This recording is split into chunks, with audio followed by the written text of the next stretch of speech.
Hello and welcome back to another great guest slot with me, Robin Harris of Equenergy Wild Wellbeing. So obviously we are doing this initially live here on Wild Wisdom Wellbeing, and I am super excited today. If you saw my post, you'll see my post earlier talking about this, you'll see there how excited I am about this because I'm passionate about gut health and keeping ourselves healthy in that way. And so today I have with me the lovely Caroline Peyton of Peyton Principles, and you're on Facebook, I believe, Caroline, as Peyton Principles Natural Health. Yeah, so just as a brief introduction, Caroline, I know that you do so much amazing work, but from your website, I realized that you qualified in 2009 as a naturopathic nutritional therapist, and we'll go into that in a little bit more depth later, and that you also set up the Naturopathic Nutrition Association, otherwise known as the NNA. Yeah. And you have been the owner, principal, and senior tutor of the Natural Healthcare College. And I love that there's so much there that's based around both nutrition and nature, nature being one of my great passions for our well-being. And that then you went on to chair the NNA for 7 years, and that you are now the lead on the college accreditation team. Yes, I do. So some amazing, amazing work there. But maybe if you would just start by telling us a little bit about who is Caroline and why did you come to be so passionate about nutrition and gut health particularly? Yeah. So, well, thank you for inviting me on today. I really love, as I hope this will come across in the next period of time that we're talking, I really love sharing my knowledge and experience with people and about, natural health and naturopathy and nutrition. So growing up, I was an overweight child. I was sort of, you go through your teens and you start to get into thinking that it's all about being thin and an approach from that perspective. But I was really interested always in picking up magazines and reading about nutrition and health, healthy articles. So that's my background. But actually, I ended up in corporate life for 20 years, very stressful, really demanding, no thanks, no rewards. Financially, it might have been okay, but generally you don't really get a lot back from it. And I was getting less and less satisfied with that life. And I can only describe it as like a light bulb moment going off, that I was like, do you know what is that else do I want to do in my life? Nutrition. I want to go and study nutrition. And at that point in time, back in 2005, I started my studies in naturopathic nutrition, not just in nutritional therapy, but naturopathic nutrition. And that's my background. And having done that studies, and then I went on and qualified subsequently and doing a full naturopathy diploma as well, is this whole belief really that health starts in the gut. Well, actually, naturopaths always said disease starts in the gut, and I like to turn it around and said health starts in the gut. And through all my years in practice since 2009, alongside owning a college, but I was always also seeing clients on a one-to-one basis, and that's what I do today, is that I focused a lot around digestion and gut health, because unless we can digest our food and absorb our nutrients and really keep the gut and the gut microbiome really healthy, it will have consequences on our overall health. So in a nutshell, that's a bit about me and my background and how I ended up doing what I do today. And I completely agree. Our gut, we're now starting to have more of an understanding of how and why and how this plays out. But gut health is the basis of health, really, isn't it? Without that, we don't have certainly we don't have our optimum health and well-being. But if it continues for any length of time, we just don't have our health and well-being, do we? It just starts to fall apart. You're right. When the science is catching up with what naturopaths have always believed, so the science is there now, and the amount of studies and papers that are coming out around the microbiome is phenomenal, really. And that's why obviously what I study and get to read about is consequently reading more and more and more and more about this. But the links between gut and the brain, and the links between autoimmune conditions and obesity, we just keep learning more and more and more and trying to understand about these microbes that exist within us. There are 10 times the microbes as there are cells in our body. We have trillions of them. And, you know, I sort of talk to some of my clients, or when I talk on my own Facebook group, about who's controlling who. And I really do believe that they are actually controlling us, but they can only control us and they can only keep us healthy if we take care of them. Because if we don't learn how to feed them and nurture them and take care of them, then it gets really out of balance, in what I could go on and talk about all day, but it all starts to get out of balance. And, you know, it's a bit like tending your garden. We have our plants and we have our weeds. And if we don't take care of that, the weeds start to take over. And unfortunately, if we don't understand and learn how to take care of our gut health, and particularly this microbiome, then it can really start to get out of balance. And the more pathogenic strains of bacteria can start to dominate. And this is where health things can start to appear elsewhere in the body, which we may not realize could be, not always, and not in totality, but can be linked back to what's going on in the gut. Absolutely.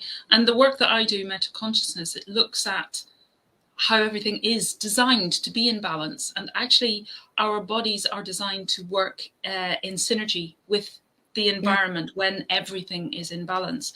Yes. And that, talking about bacteria, we have this kind of concept of there are good bacteria and there are bad bacteria. But like weeds, it's that there are bacteria that are designed to be working in a certain way in a certain place. Weeds are just plants that we don't want there.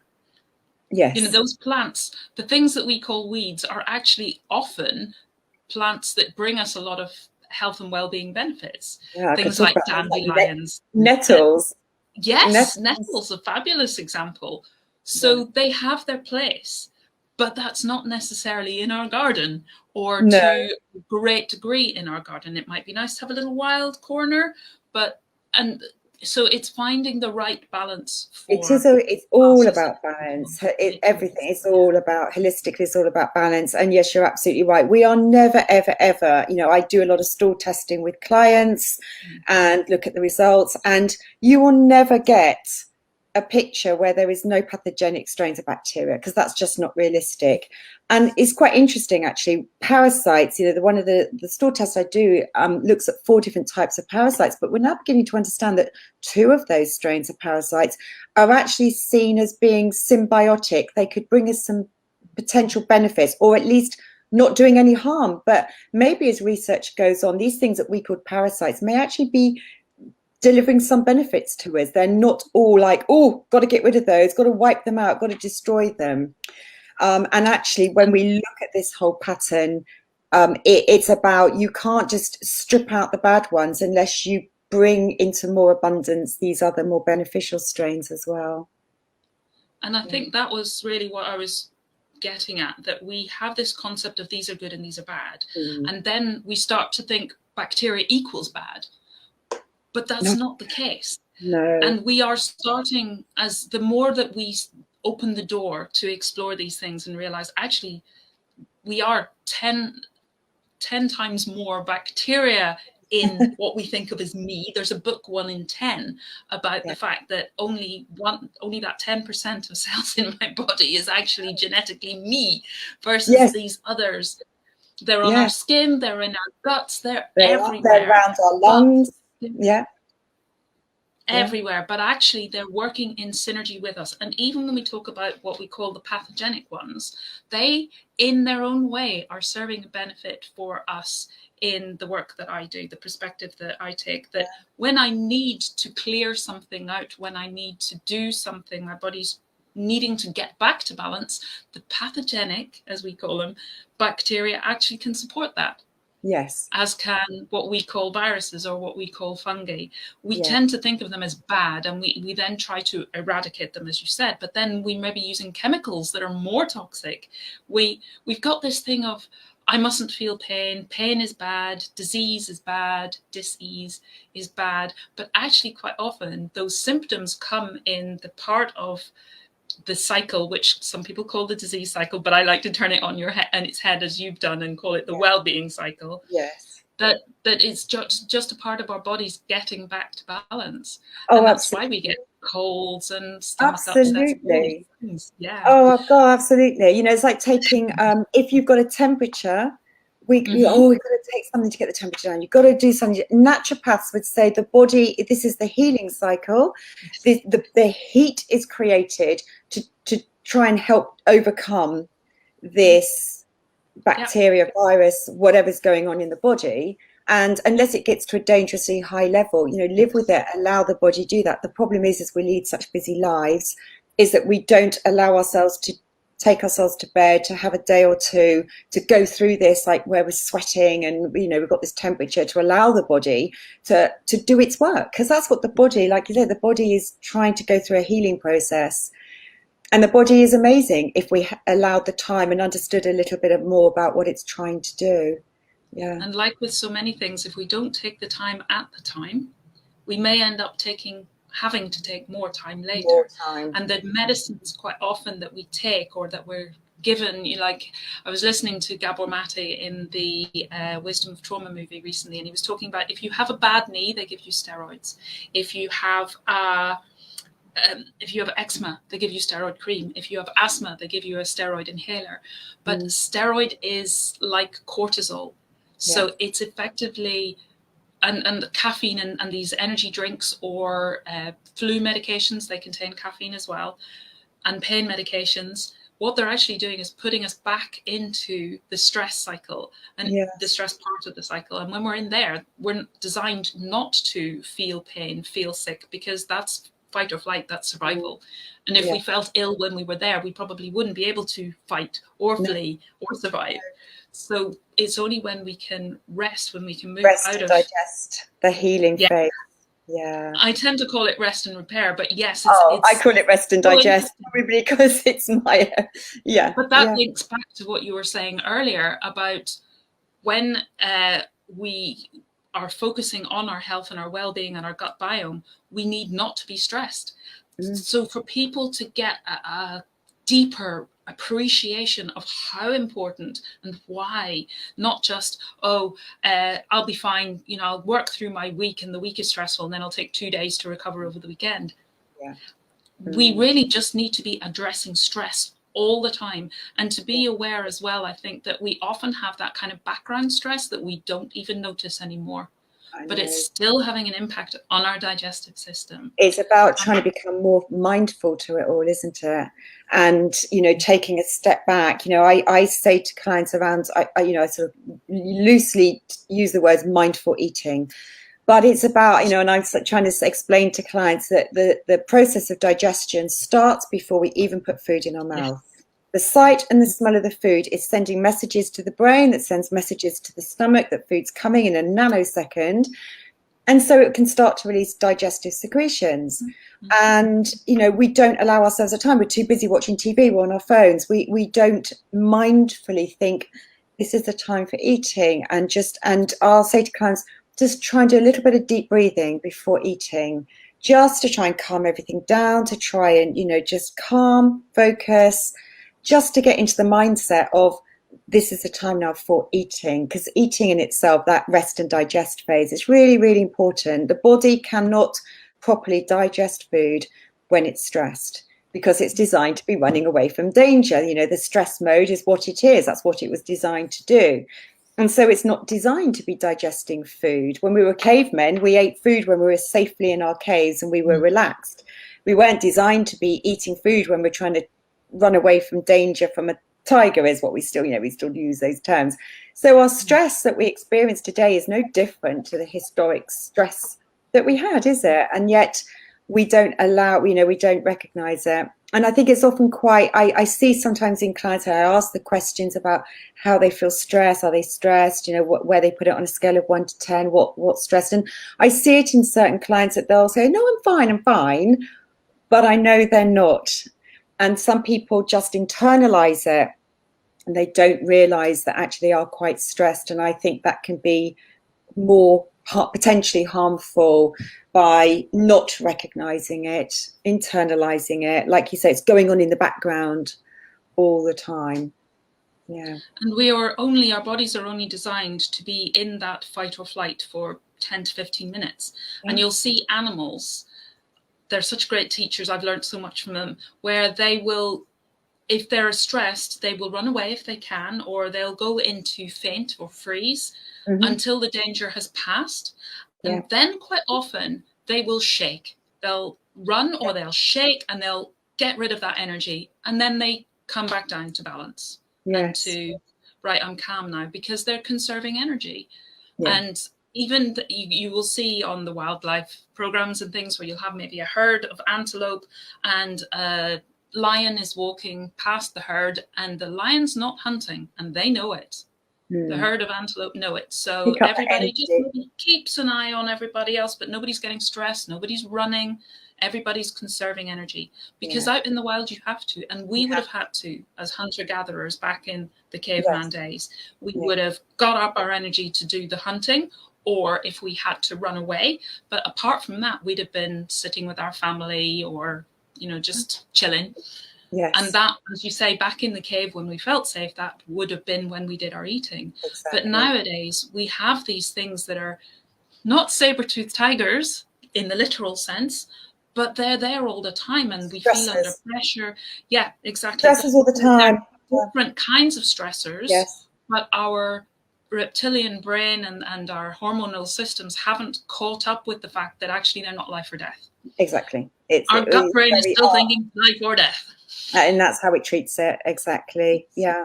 And so it puts it in stress mode. If you're in stress mode, it's preparing for fight or flight, for running away from danger or fighting. It does that, you know, and that's why the heart will beat faster, and, you know, this release glucose into the bloodstream, the blood pressure goes up and the lungs are prepared, and every other organ in the body that's seen as non-essential, it starts to drain resources and energy, blood supply to the gut is drained away from that.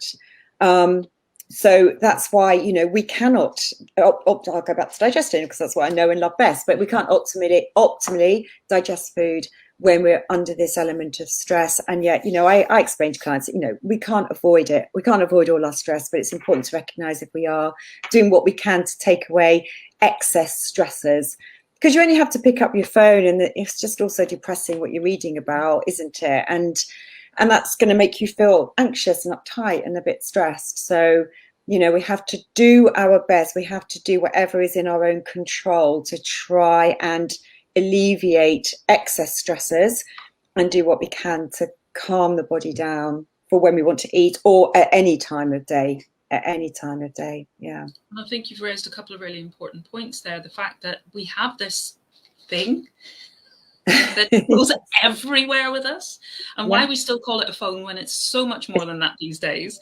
So with constant stuff bombarding us, it's pinging all the time with another alert for Facebook or the news and all that's in the news and everything.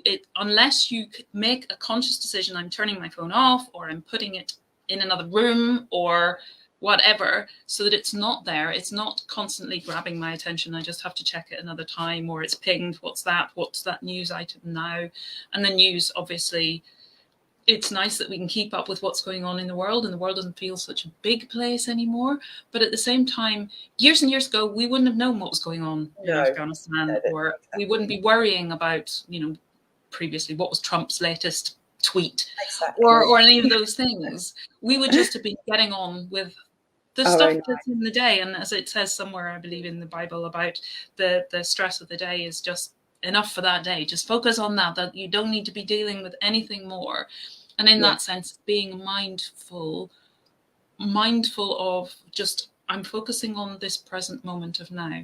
Whereas these days we're just being pulled off in all sorts of directions, and future and past. And we need to get back, I think, to being mindful, being present with our food, tasting it, enjoying it. And you were saying before about we don't give ourselves the time to sit with our food, and how important it is for our bodies to prepare. And you know, we stick things in the microwave as well. We have instant food versus if you think about, I'm reading Eat, Pray, Love at the moment. If you think about that movie where she goes to Italy and the family come together and they make meals together and then they just sit and they do nothing. Funny enough, I just saw that film only a few weeks ago, actually. Yeah, it comes back around, doesn't it? And when they have that practice of non fa niente, we're just enjoying the doing nothing, the dolce vita, all these wonderful kind of concepts that maybe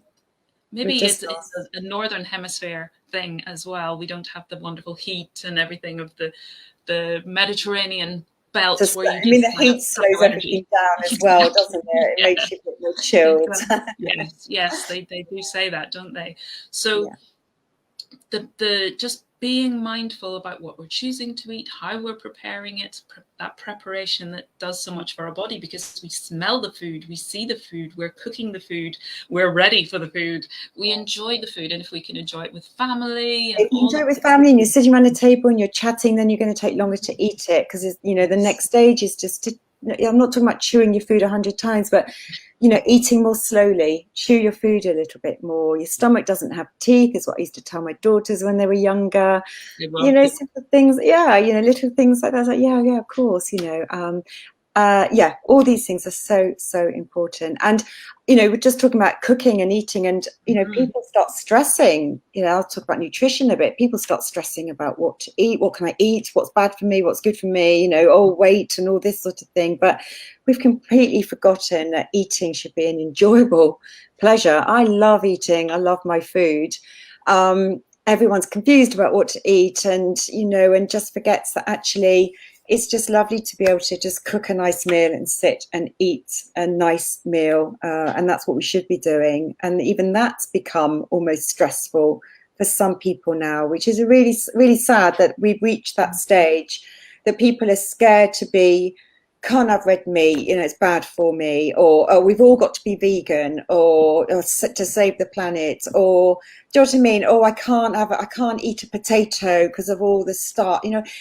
It's all become, everyone's got all this like stress in their heads about what they can and can't eat all the time. And which again, I think goes back to the idea of we have so much information at our fingertips and it changes all the time. Eggs are good for you, eggs are bad for you.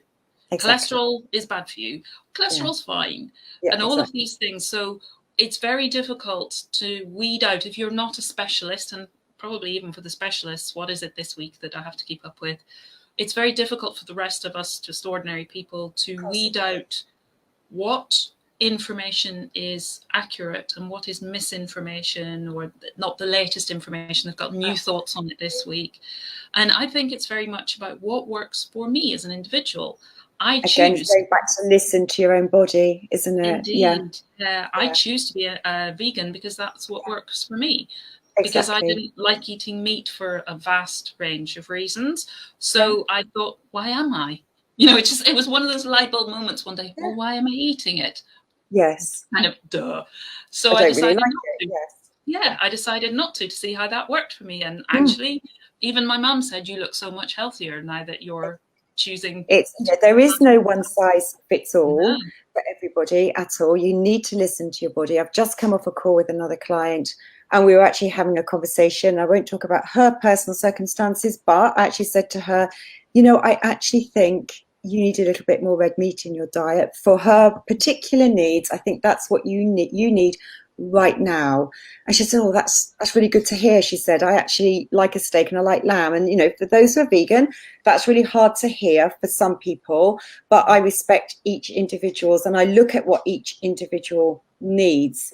And some people thrive on different types of diets, and it's actually what they need for their needs right now will change. Actually, change is not going to necessarily stay the same, and it could change, but it is getting back in tune and listening to your body. And when you start to do that, you start to recognize what you feel better eating, what gives you more energy, more vitality, all of that. Yeah, very important. I think, as you've been kind of saying there, it's really important to listen to your body, to choose what feels right for you and go with it, at least for a while, and see how you feel, and then revisit and review, but Exactly. not to get stressed about your choices. Yes. So if you want to eat meat, but that's difficult for various reasons, maybe look into where is a really good source of meat. So maybe organic meat or free range. Absolutely. So that if I'm not comfortable with the yeah, whole exactly, the welfare and all of that, which is really important. And the same with vegetables, because knowing that I'm eating vegetables because I want to get as many really good nutrients. Maybe the supermarket vegetables, which are intensively farmed, don't have those nutrients. And the knowledge of so many people in the West are overfed but undernourished. Oh gosh, and yes. we have these cravings, and we're becoming obese often, on a generic across the population. But is that because our food doesn't have the goodness that it used to have? So our bodies are still craving. It's quite right that we're feeling hungry. It's our bodies telling us, I need this nutrient. And it's not in the fast food because it's over-processed. It's maybe not even in the fresh fruit and vegetables because they're maybe intensively farmed. So looking for the best sources of food that we can get, and then eating that with joy and appreciation. It's so difficult though, isn't it, Robin? Because everyone's so busy. I mean, at least in the last 18 months, people have spent most people, not everybody, I do appreciate that, have spent more time at home. So if you've had that little bit more time at home, you've not been traveling long distances to get to commute to work, you've had a little bit more time to think about food and cook food. But, generally people are busy. So it's not easy, and some people have more time than others. And I do try and help people in trying to explain, you don't have to cook elaborate dishes. It doesn't have to be really, really complicated. I'm all about the vegetables. I'm all about going on about diversity in colour, and lots of vegetables is absolutely critical. But it doesn't need to be complicated. You can throw loads of vegetables in the oven and roast them while you're, if you my want favorites. Yeah, or stir frying, and you can stir fry things really quickly, and it doesn't have to be complicated dishes. You can keep it quite simple. We've just got so far removed, haven't we, from when we were growing up. Let's go back to, okay, let's call it meat and two veg, because that's really what it was in those days. And I was not, I don't eat red meat now. That's my personal choice. I'm telling other people sometimes I think that's what they need, but I haven't eaten red meat since I was about 17. Bit of a personal choice then. In fact, I was a pescatarian, and then only in more recent years have I eaten some chicken, but I'm mostly fish, but lots of vegetables in my diet. But it's about keeping it really simple. We're just too far removed. When we were growing up, we didn't eat complicated, fancy dishes, did we? It was very straightforward food, but we did get our vegetables, and maybe it was some meat or maybe it was some fish. And we were all so much healthier. We were moving more as well as a nation. That's part of it. Moving, I use the word movement, not exercise. Absolutely. And that was I know you did that you allowed me to post. Thank you. Coming out for anybody who hasn't yet signed up for my newsletter, Caroline has got this fantastic, really worth reading blog that I have put into the newsletter. Sorry, carry on. About movement, not exercise.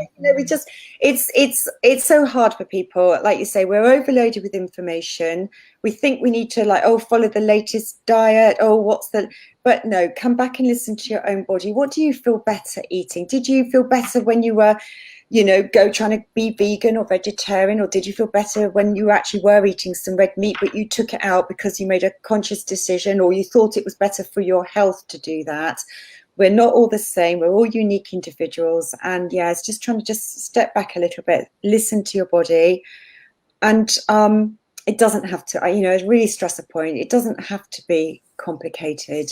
The other thing I'd just like to say about that is actually around habits and trying to set and create new habits. Nothing's easy when you try and create some change, like just sitting at the table and trying to think about taking some time and turning off the phone and doing all that sort of thing. But when you try and create new habits, it's this model, which I can't remember what it's called, which is where you go from being unconsciously incompetent to become consciously competent. And you go through this phase of, initially you become consciously incompetent. So at that point, you're like, oh, I've started eating and I've forgotten to take my time, and I'm in front of the TV again. And at that point, you're becoming a little bit aware that you need to do something differently, but it hasn't yet become a habit. And then as you move around that, you become more consciously aware that you're creating a good habit, and eventually through repetition, it unconsciously becomes that new habit. But it does take a bit of time, and I really love that model, and I really understand that they talk about learning new skills. You go through that process, and I think it's the same when you're trying to set new habits. You're very conscious to start with, and you're conscious that you're not getting it right, or you're not doing it every day. But the more you can start, you're consciously thinking about it, then the more eventually it starts to become an ingrained habit, which I think is, in one thing at a time as well. Don't try and do too many things at once. Yeah, small steps that feel Small achievable. steps. So working smart, something Yeah, that feels realistic and yeah, achievable and measurable and all exactly. of those things. And another Yes, thing they say is that it takes a minimum of 21 days, probably more like a month, to create a new habit. And yeah, old habits are harder to break than it is to create a new habit. So I'm when sure. you're making a change, don't think about breaking the old one. Think about what you want to create. So Yeah, maybe visualize, which is a great way that's of a good thing. making that change without Mm, actually doing anything. It's all starting yes, in your head, visualizing that.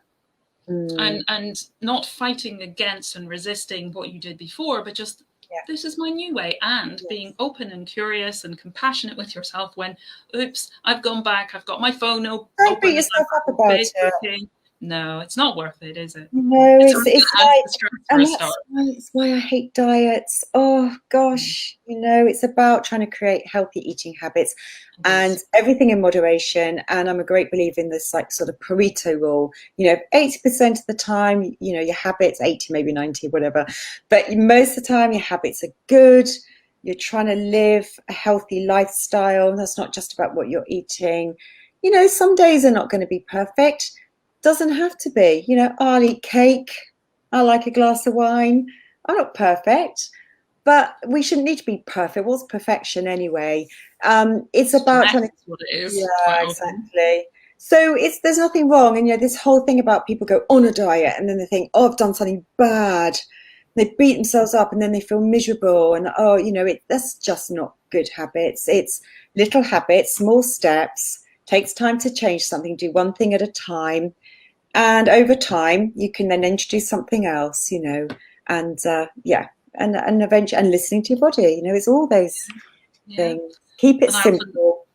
Mm. indeed, and I often say to people that it's not just about what you eat, it's about how you eat. So it's about the relaxation, it's about the appreciation and enjoyment, and the how it makes you feel, and the taking the time, and that you are looking for the nutrition and the nourishing and nurturing Mm. aspect of food. So you're focusing on that, keeping yourself mindful, just, oh, I'm nourishing and I'm nurturing my body, versus how many calories are in this Oh, food, I and don't want to what did count. I have for lunch? Can I afford to eat this for I my dinner? And can I have a glass of wine? And all of that stress, which mm. is just Just don't need counterproductive, it, isn't it? exactly. Yeah, just don't need any of that, and when we're stressed, the chances are is if you are trying to lose a few pounds here or there, but you're more likely to be holding on to your weight and not Yes. sort of letting it go. And that's um what we're only beginning really to appreciate, isn't it? That if we are stressed, we've got the cortisol, we've got the adrenaline, but the cortisol is actually causing us to hold weight. And exactly. the diet foods do the same thing. Yes. So get away from all of that. Let it all go. Yeah, exactly. Yeah. Have a wander around the supermarket. Don't, or go if you can get to your local food, local markets, and go and get some fresh vegetables. See what's in season, and when you go, then pick things up, and everything just looks so much better when you go to a market, doesn't it? And you look at all the vegetables and things And we're so there. fortunate these days. I live in Abergavenny now, or just outside, and we've just been to the market, and they've got, those old fashioned carrots that are coming back now. They're all the different colours, and they've Oh, got, like you say, the local foods, and they are in season, and they haven't got many air miles, and yeah. they're probably organically grown. We've got a great local farmer who does those boxes that get delivered as well. And Bristol, I used to live in, they had the big fruit and veg market down in St. Philip's. So there are loads of places to go, whether you live more in the country or you live in a town. There are more places to go now where you can access these sorts of things. Yes. And I think I also, this organic is wonderful, but for people listening, it's expensive. You're feeding a family of 4, whatever, it's really expensive. So there's a great website. Well, you can Google this. It's by the EWG, which is the Environmental Working Group. But if you Google Clean 15 Dirty Dozen, which I love that name, Clean 15 Dirty Dozen, you can look on there and you can see which vegetables, which are the dirty dozen, i.e. the ones that are sprayed the most fertilizers and pesticides. And then you've got the clean 15, the ones that have the least amount of things sprayed. So I think that's a really useful guide for people, in that, you can't afford to go out and get everything organic and it's really expensive. So have a look at that, because then at least you might think, oh gosh, those dirty dozen, that's where I'll decide to invest my money to go more organic, because they're going to be cleaner, less pesticides and chemicals on them. And the clean 15, you may think, well, I can get away with eating those because they're fairly clean. And that's a great website, the Clean 15 Dirty Dozen. It's the ewg.org, I think it is. It's brilliant. a great, that's really good tip. Yeah, I've come across that concept before. It's really good to know. Yeah. And also, I was reading on your website that you have a kind of I don't know what you would call it, but a quote from you, shall I say, that true health comes when we feel emotionally, spiritually, and physically in balance. So we were talking about the balance, and I just kind of wanted to talk about that a little bit more. I love that you talk about the fact that it needs to be all aspects of our being, effectively. So the mind, the body, the spirit, the physical, the emotional, and the spiritual, that we need to bring all of these together. So it's supporting well-being for all of these. That naturopathy is based around, it was once described by one of my tutors, who is a brilliant lady, as a 3-legged stool. And if one of the legs is slightly out of balance, the stool is going to start rocking. And if one leg happens to be broken off, the whole stool is going to fall over.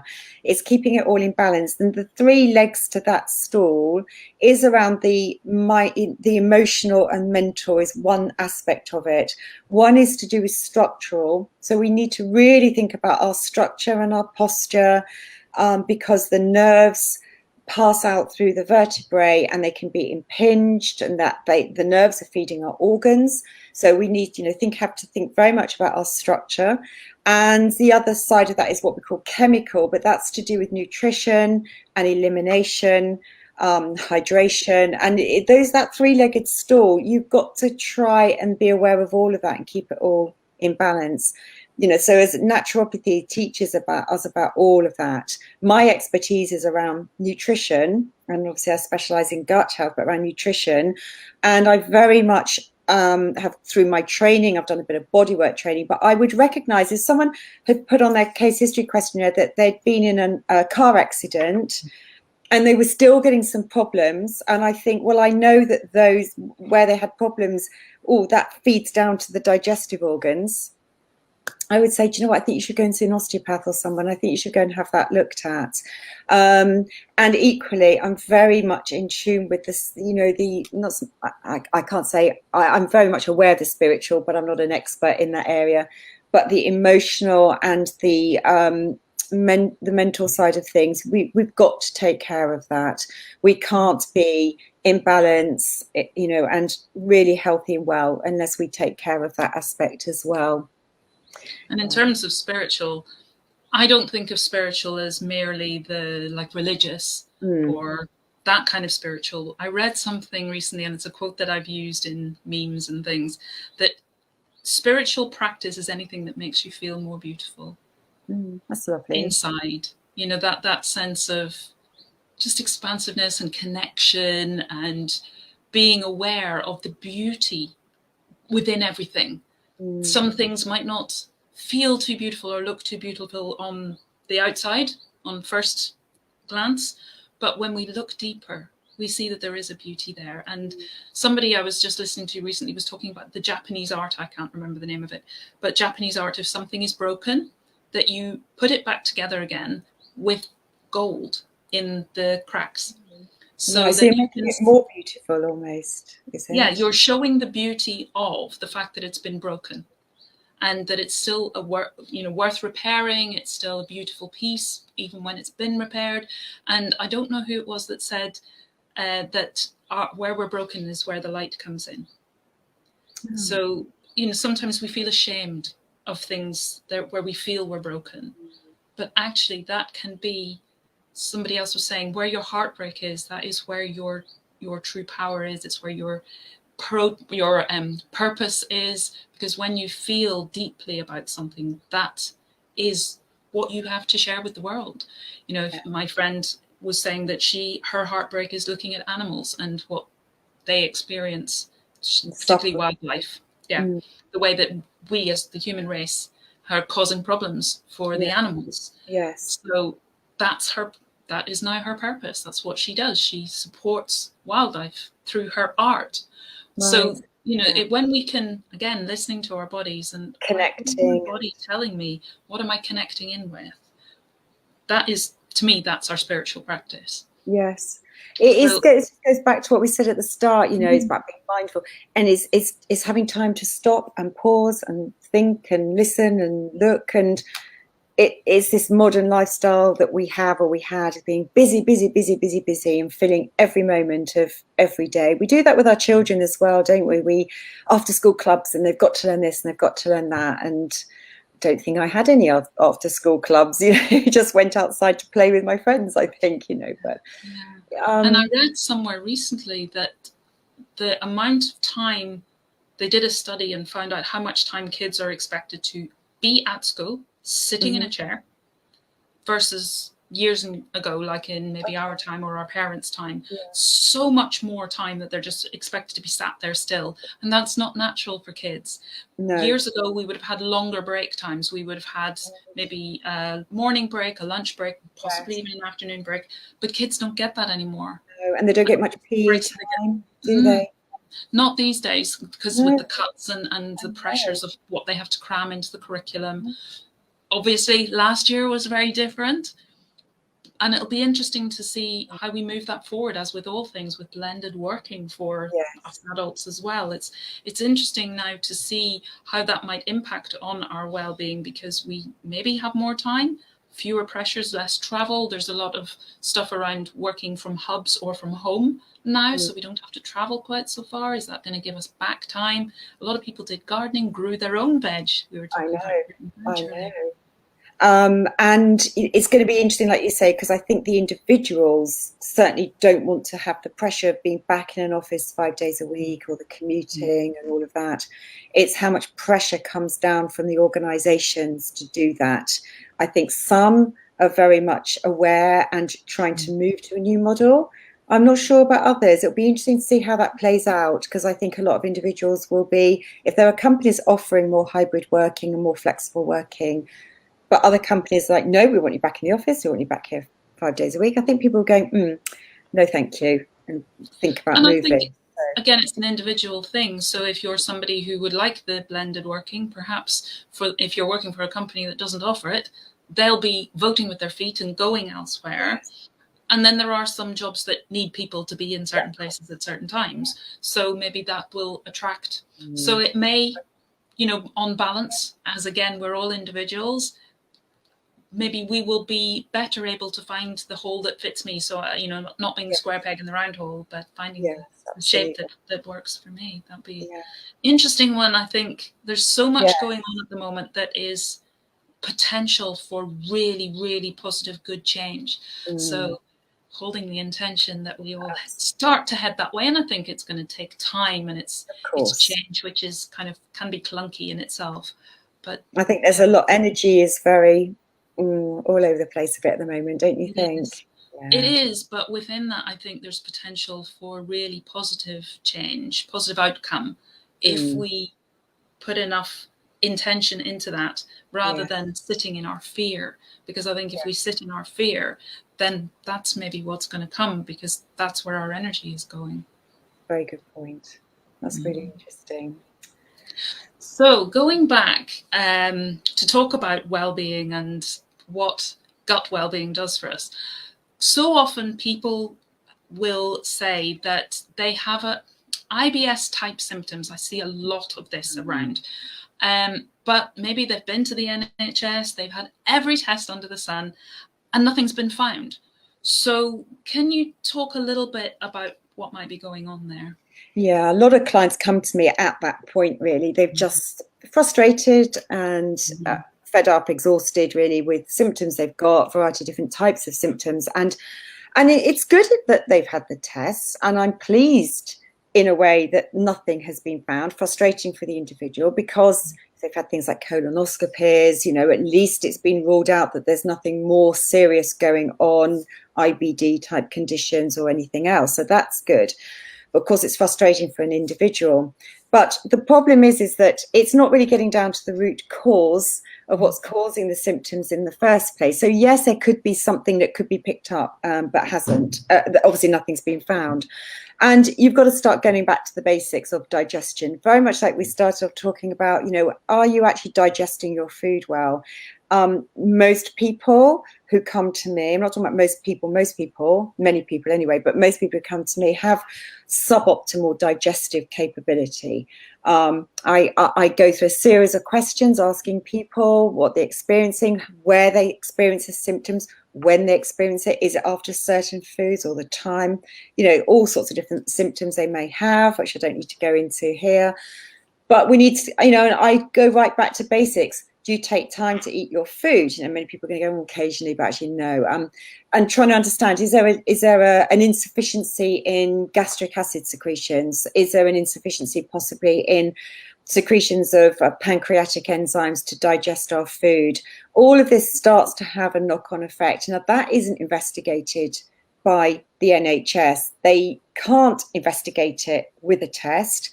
And it's not something that's recognised, really, of having digestive insufficiency. I'd love to know if anyone's ever been to any specialist under the NHS, either GP, to even recognise that as a root cause. We've got to get down to the root cause. Well, the root cause could go beyond the digestive insufficiency.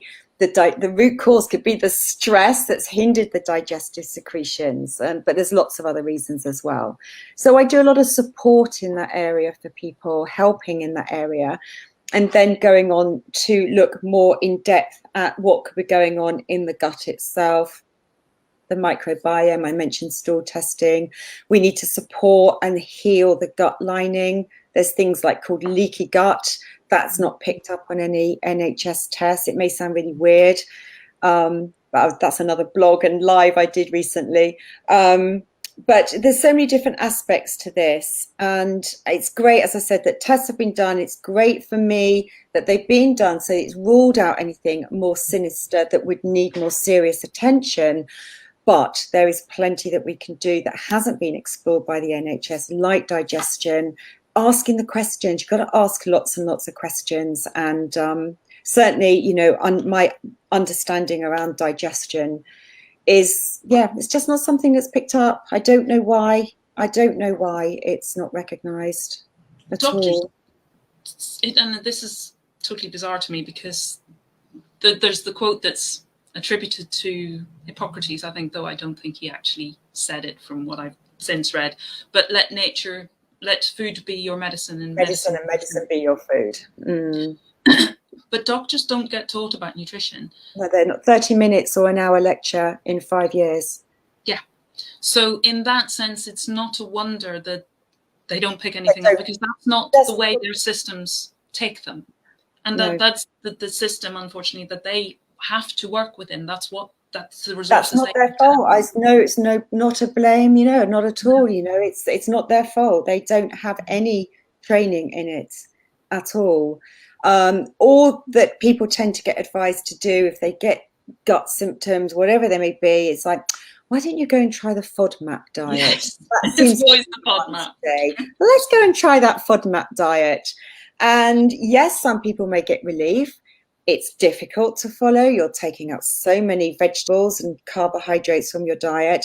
It's hard to follow. You may get some relief, but you're actually taking out the fuel that feeds your good bacteria. So it may be helping, because what it's this is to do with a thing called SIBO, actually, FODMAPs, and it's bacteria that's in the small intestines that shouldn't be there, and these vegetables and food and the sugars start to feed the bacteria and create gases, etc., and all different symptoms. So they'll say try FODMAPs, it may help.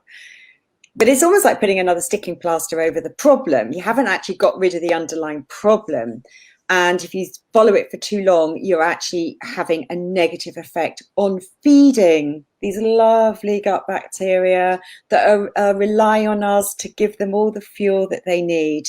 So it can work, we might be able to do it short term, but that's all they'll ever say. But they don't really understand what FODMAP. They'll just go, I think you should try the FODMAPs, because it's a thing that dietitians have been taught, and research has been shown it can help relieve symptoms, but it's not getting to the root cause of the problem at all. Yeah. And I love that you brought that up, because that's how I work too. It's to find the root cause, and I go back to find the root cause behind the stress that causes the symptoms. Exactly. Yeah. So you've got to get back to the root cause. You do. And like you were saying, it's so important to realize that actually who we're feeding is the bacteria. And the bacteria break down the food, and then that makes it bioavailable to us, the nutrients. So yeah, that's just so essential to me, I think. Yeah. And the fact that people maybe go to the NHS, and like that question really was alluding to, thinking that, well, I have all these symptoms, but I'm not getting anything. What do I do? I'm not well. I know that I'm not healthy as I could be, and I'm desperately uncomfortable at times, but I'm not getting any support from the NHS. Do I just have to live with it? Which is quite often the message that is given. It is the message, and if you look, different conditions. If you look on the NHS website and look at IBS, effectively you are actually told to live with it. That's what I find so frustrating, and that's why I'm so passionate about what I do, because you don't need to live with it. Sometimes it can be very quick to find a resolution. I'm not going to use the word cure, because this isn't about cure anything. It's about trying to find some resolution and relief to symptoms. So it can be quick. Sometimes it can take a bit longer. Depends how long you may have lived with something for. Sometimes clients come to me, a new client this week, 40 years. 40 years, and suddenly it's like, I've done this, I've done that, I've tried this, I've tried that. Sometimes it goes away a bit, then it comes back, still 40 years. So it can be quick, it could take a bit longer, but you don't have to live with things. There are things, techniques and different approaches that can really, really help and make a difference. But we need to invest in our health, and and it can take time. But yeah, there are solutions out there that definitely help people. And that's so true, that it took us time to get to where we are. It is going to take time to come out the other end. I don't offer magic pills to people. No. Can't do that. But the understanding that taking that journey from where I now am to where, or at least closer to where I want to be, I'm learning something. I'm getting in touch with my body. I'm developing, and this is a huge thing for me, I'm developing a relationship with my body again, because I have learned through my IBS, my fibromyalgia, my arthritis, whatever it might be, I have learned to hate my body, because I've been told all this time that I have, maybe it's an immunodeficiency label, and my body's attacking me. So what do? I feel angry at my body. I feel frustrated. I feel upset. I no longer love the thing that I'm living in for the rest of my life. So we're at war with of internally. So when we can get back to, oh, my body's just been telling me that it needs some support, it needs some help. And I've been doing the best that I knew how at the time, but now I'm learning. I can do this and I can do that. And actually what I'm doing is feeding my bacteria, not me. Oh, and what my body needs, my body as an individual needs, is this. And that's why I love the role of people like yourself, because that's what you do. You come and say to somebody, it's okay. You're okay. There are things we can do. You will feel better. It's listening. Yes, absolutely. It's listening to the individual. That's another aspect. It's no fault to GPs. They only get 8-10 minutes with an individual. They don't have the luxury of the time that I do. I spend 90 minutes, an initial consultation with a client, going through a full case history with them and coming up with some initial recommendations, and then we review it and move on and change things. And it's a journey, like you say. But some people, they've not been listened to, or it was just all in your head. I hate that phrase, you know. It's just all in your head. Of course it's not. You know your own body. You know what your body's telling you. And we're here, aren't we, Robin, to listen to that person and go, it's okay. Yes, that's what you feel, and that's what you feel, and that's correct. That's how you feel, and that's okay. And that's the starting point, and we can work with that and move forward from where you are today, acknowledging how they feel. And that alone, having somebody when they're listened to, is almost half the journey in a way, isn't it? That you're going, actually, yeah, that's absolutely, yeah, I understand that, that's fine. And sharing. You're normal. This is natural. This is exactly. It's not. You're not weird. You're not making it up. And whatever you are feeling in your body, even if it might be psychosomatic, it's still, you're feeling it. It's in your body. It's not all in your head. Exactly. It's real. It's real for you, whatever it's coming from. And we can address that in whatever way we need to address it. And like you're saying, we can take a step and see how that works. And it might be that works for a while and it addresses one issue. And then, another one has come to light, Absolutely. Which may have been there all along, maybe part of the healing process. Right, how do we best support that one? Okay, and then the next one and the next one. But all along, you're learning more about yourself. You're getting closer to yourself. You're learning that I'm okay. And for me, part of my journey was being heard. And so I so deeply appreciate how important that is. Made me cry at the time. And that somebody understood that certain foods just were not agreeing with me. Whereas you go to a GP and bless them, I'm not blaming them, but no, there's no such thing as allergies, or the response that you're getting from your body is not an allergy, and an allergy being only anaphylactic shock, whatever else is going on, your IBS or whatever it is, that's not an allergy. So therefore it's stress or something. But then you're not helping me deal with my stress. No. So I look back now and I think, yes, it was stress. So help me with my stress. But also be aware that for probably the reasons, like we were talking about gut bacteria, probably mine were so out of balance that I couldn't eat certain foods. No. They weren't right for me at that time. And like you're saying, these things change over time. So I might need this nutritional program rather than diet now. And then in 2 years' time, I might need something completely different. But having somebody to guide me through that and to help me know which is right for me now, when it all just seems so shifting sands. I know. Yeah. Good work. You do lovely work, Robin, what you do with your clients as well. Thank you. But I think that referring to somebody like you, I think, is so, because I think it is just the kind of the core. Our gut, it is our core, isn't it?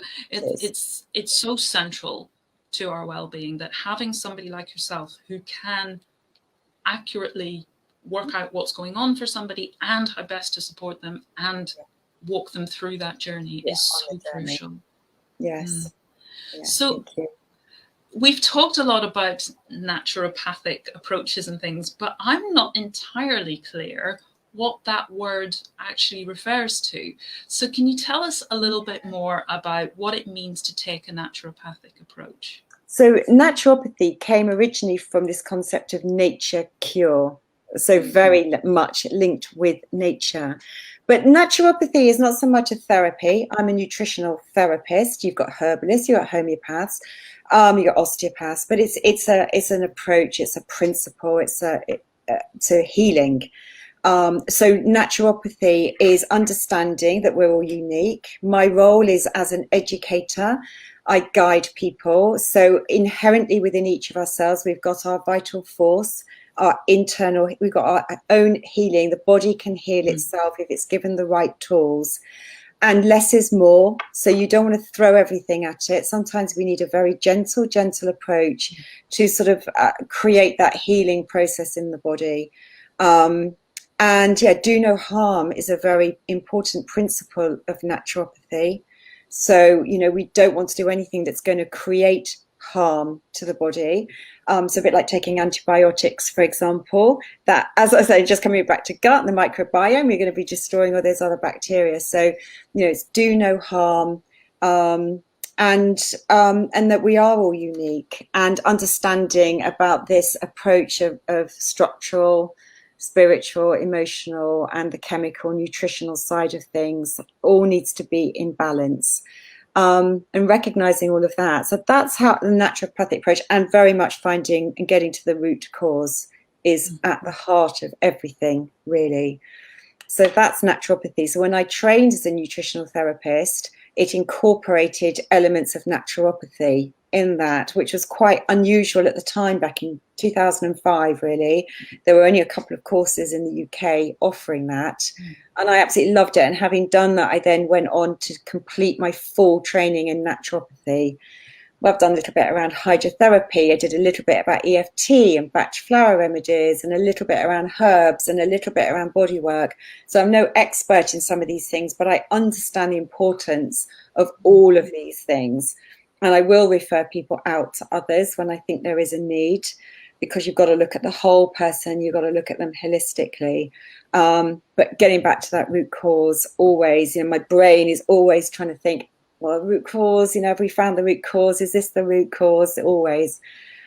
Yeah, so that's what it's all about. Wonderful. Yeah. Thank you. So I'm sure there are people who have been watching and listening and thinking, oh, I need this. I need some of this kind of support. How do those people get in touch with you, and what sort of ways do you work with people? Yeah, so most of my work is on a one-to-one basis. I offer different programs and packages. I always have I call it a discovery call, but I always have a call with any potential clients. Initially, I want to know a little bit more about them. They get to listen to me and find out if they actually want to work with me, and I can offer them different programs and different packages. So most of my work is one-to-one. I do have available on my website a very low-cost video recorded course about how to help your IBS, which is £27 or £29, I think. So there's a really low cost sort of little video recorded course that I did through the first lockdown last year. So that's on my website. But yeah, just reach out to me on my website. It's called Peyton Principles. And there's my YouTube channel. It's got so much information on there. I put so many videos on there called Peyton Principles Natural Health, which is the same as my Facebook page and my Instagram page. And my email address is caroline@peytonprinciples.com. So yeah, anyone who wants to, you know, no obligation at all, just have a call. Let me find out a bit more about how I can help you, you know, and yeah, we can take it from there. That's wonderful, Caroline. Thank you so much. I have so enjoyed our conversation, and feel this is such an important message to share. So thank you. Thank you. Thanks so much. And thank you to everybody who has joined us today, or for those who are watching the replay. And if you are watching the replay, just stick in a hashtag replay if you have any questions or comments, and we will get back to you. And if you're interested in the concept we were talking about before, about stress and background stress, and how there may be stress going on in your body that you're not consciously aware of a lot of the time, I'm actually running a workshop on Sunday, the 5th of September from 10 until 1. It'll be here at Equenergy, just outside of Abergavenny. And it's called Stop Striving, Start Thriving. And it looks at stress and its impact and manifestation in our bodies, and how we can begin to turn that around. And if you're interested but not able to make either that date or Abergavenny, then just get in touch with me. I'm very happy to offer it online as well. So thank you so much, everybody, for watching, and tune in. I'll be having another wonderful guest next week. Watch out for the announcements for that. Hope you all have a wonderful weekend. Bye for now.